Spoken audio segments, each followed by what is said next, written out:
केंद्रीय मंत्री नितीन गडकरी यांनी बसने प्रवास केला। मोदींच्या काटकसरीच्या आवाहनाला त्यांनी प्रतिसाद दिला। नितीन गडकरी यांच्या ताफ्यामध्ये 50% वाहनांची कपात आहे। गडकरींनी बसने संत ज्ञानेश्वर माऊली महाराज पालखी मार्गाची पाहणी केली। आपण ही एक्सक्लुसिव्ह दृश्य सुद्धा पाहतोय। मोदींच्या आवाहनाला अनेक नेत्यांनी मंत्र्यांनी प्रतिसाद दिलेला आहे। नितीन गडकरी यांनी तर चक्क बसने पाहणी केलेली आहे। संत ज्ञानेश्वर माऊली महाराज पालखी मार्गाची त्यांनी पाहणी केलेली आहे आणि यावेळी त्यांनी बसने प्रवास केला होता। आपला ताफा आपण कमी केलेला आहे, आपण पाहणी करतोय बसने। तसं आहे की आपल्या देशामध्ये आपले 87% petrol diesel gas energy import होत आहे। सध्या जागतिक स्तरावर ज्या अनेक अडचणी आहेत त्यामुळे बरेच प्रश्न आहेत, त्यामुळे आपण हळूहळू आत्मनिर्भर बनलं पाहिजे। मी 2004 पासून एक मिशन म्हणून काम करतो आहे, अल्टरनेटिव्ह फ्युएल आणि बायो फ्युएल म्हणून, आणि ट्रान्सपोर्ट मंत्री म्हणून मला आनंद आहे की आज 2 लाख कोटी रुपयाची ही इकॉनॉमी बनली आहे। हळूहळू आपल्याला ही पूर्ण देशाची इम्पोर्ट बंद करायचं आहे। Ethanol, methanol, biodiesel, LNG, electric, hydrogen या सगळ्या गाड्या आता येतील, मशिनरी त्याच्यावर चालेल आणि आपला देश आत्मनिर्भर बनला पाहिजे। पण सध्याच्या कठीण स्थितीमध्ये आपल्याला एकंदरीत ही परिस्थिती बघता बचत केली पाहिजे असं प्रधानमंत्र्यांनी आवाहन केलं आणि त्या दृष्टीने मी पण आज ठरवलं की ताफा कमीत कमी वाहनं ठरवली आणि त्याच्यातून आज प्रवास करतो।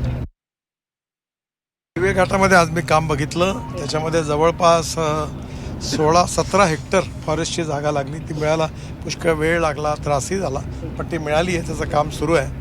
आता दिवे घाटात कधी दरड कोसळणार नाही आणि तिथे जे कर्व आहे त्याही दुरुस्त करणं सुरू आहे आणि हा 4 लेनचा रस्ता होईल, त्यामुळे दिवे घाटामध्ये आता अपघातही होणार नाही, ट्रॅफिक जाम होणार नाही, यापासून जनतेला मुक्ती मिळणार, ही पण या प्रकल्पामधलं एक वैशिष्ट्य आहे। 8 जुलैला पालखी प्रस्थान होत आहे, मात्र या ठिकाणी केंद्रीय मंत्री नितीन गडकरी यांच्या मार्फत या मार्गावरील पाहणी केली जात आहे। स्वतः नितीन गडकरी जे आहेत ते बसमध्ये प्रवास करत या संपूर्ण मार्गाची जी आहे ती पाहणी करत आहेत।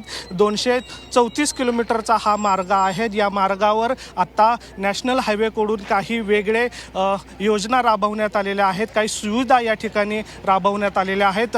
नक्की हा मार्ग कसा असतो आणि या दरम्यान जी गावं आहेत त्या गावातील नागरिकांशी संवाद सुद्धा या ठिकाणी नितीन गडकरी हे साधताना आपल्याला पाहायला मिळत आहे। हा संपूर्ण मार्ग जो आहे तो आता या ठिकाणी बसच्या मार्फत या ठिकाणी नितीन गडकरी करताना आपल्याला पाहायला मिळत आहेत।